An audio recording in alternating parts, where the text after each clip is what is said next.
तो अभी हम लोग टॉपिक देखेंगे नेफ्रोटिक सिंड्रोम, ठीक है ना। नेफ्रोटिक सिंड्रोम, ठीक है। तो नेफ्रोटिक सिंड्रोम जो होता है बेसिकली ये बच्चे लोग में नेफ्रोटिक सिंड्रोम जो होता है ज़्यादा कॉमन होता है। जो चिल्ड्रेन होते हैं, चिल्ड्रेन ऑफ एज ग्रुप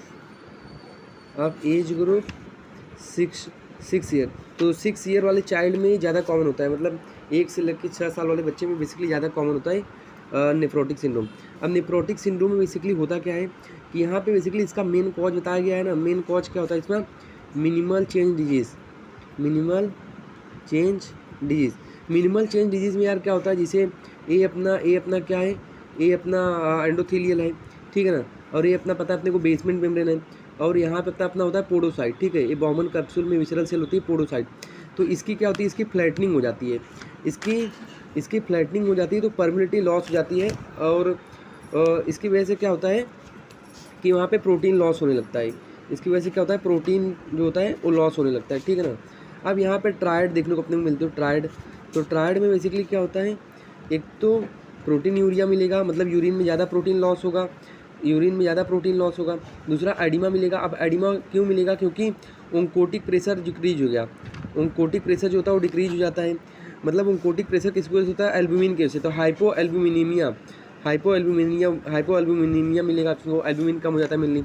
तो एल्ब्यूमिन क्या करता है, यहाँ पे वाटर को होल्ड करके रखता है ब्लड वेसल में। पर इसकी वजह से जब ये एल्ब्यूमिन कम होगा तो ओंकोटिक प्रेशर जो होता है वो कम हो जाता है। इसकी वजह से हाइड्रोस्टैटिक प्रेशर बढ़ जाता है। तो यहाँ पे वाटर का इंटरस्टिशियल स्पेस में वाटर आ जाता है, ठीक है ना।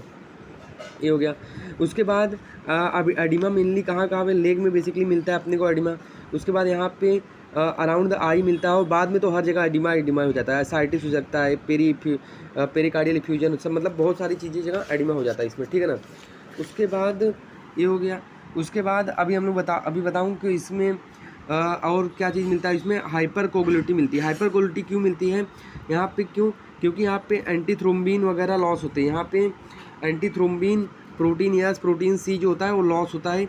और यहाँ पे जो लीवर है वो एल्ब्यूमिन बनाने के चक्कर में यहाँ पे क्लोटिंग फैक्टर भी पता है अपने को लीवर बनाता है, तो क्लोटिंग फैक्टर भी बन जाते हैं। और होता है हाइपर कोगुलिटी, सॉरी क्या बोलते हैं इसको, हाइपर लिपिडीमिया इसलिए होगा क्योंकि लीवर जो होता है वो होता है लिपिड भी सिंथेसाइज करता है, ठीक है ना। इसकी वजह से क्या होता है, एल्ब्यूमिन बना रहा है तो वहाँ पे लिपिड भी वो बन जाता है, तो हाइपर लिपिडीमिया इसकी वजह से हो जाता है, ठीक है। तो यहाँ पे हाइपर लिपिडीमिया हो जाता है क्योंकि वो लीवर ज़्यादा वर्क कर रहा होता है, तो हाइपर लिपिडीमिया इसकी वजह से होता है, ठीक है। तो उसके बाद आप हाइपर लिपिडीमिया का होता है तो एथेरोस्क्लेरोसिस वगैरह हो सकता है, तो उसको भी हम लोग ट्रीट करते हैं। और वहाँ पे कोगुलेशन ज़्यादा है तो थ्रोम्बो इम्बोलिज्म वगैरह हो सकता है, वहाँ पे मतलब क्लोट का यहाँ पे गुच्छा हो सकता है, तो ये हो सकता है थ्रोम्बो इम्बोलिज्म बन सकता है, वेनस थ्रोम्बो इम्बोलिज्म। तो इसको भी हम लोग, इसके कॉम्प्लिकेशन को भी हम लोग ठीक करते हैं, ठीक है ना। उसके बाद एडिमा के लिए हम लोग लेजिक्स वगैरह भी हम लोग इसमें देते हैं, एडिमा को कम करने के लिए। उसके बाद हम लोग यहाँ पे इन्फेक्शन भी हो सकता है। इन्फेक्शन क्यों हो सकता है? क्योंकि एंटीबॉडी भी यहाँ पे जो होती है, एंटीबॉडी भी लॉस होती है, तो इन्फेक्शन का भी चांस होता है। मेनली न्यूमोकोकल इन्फेक्शन होता है यहाँ पे। और इसके बाद इसका ट्रीटमेंट हम लोग कॉर्टिकोस्टेरॉइड देते हैं, क्योंकि ऑटोइम्यून होता है बेसिकली ये।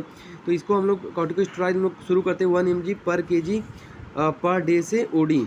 उसके बाद हम लोग क्या करते हैं, धीरे धीरे करके हम लोग टेपर करते हैं। उसके बाद हम लोग इसको कर देते हैं 1 mg पर kg अल्टरनेट डे पे हम लोग इसको कर देते हैं, ठीक है ना। अल्टरनेट डे पे कर लेते हैं फॉर 4 वीक। मतलब इसको हम लोग टैपर करके धीरे धीरे हम लोग इसको क्या करते हैं, कम कर देते हैं। क्योंकि अगर हम लोग इसको टैपर नहीं करते ना तो अपना जो एड्रीनल हाइपोप्लेजिया हो जाता है, ठीक है। तो this is all about the minimal change disease.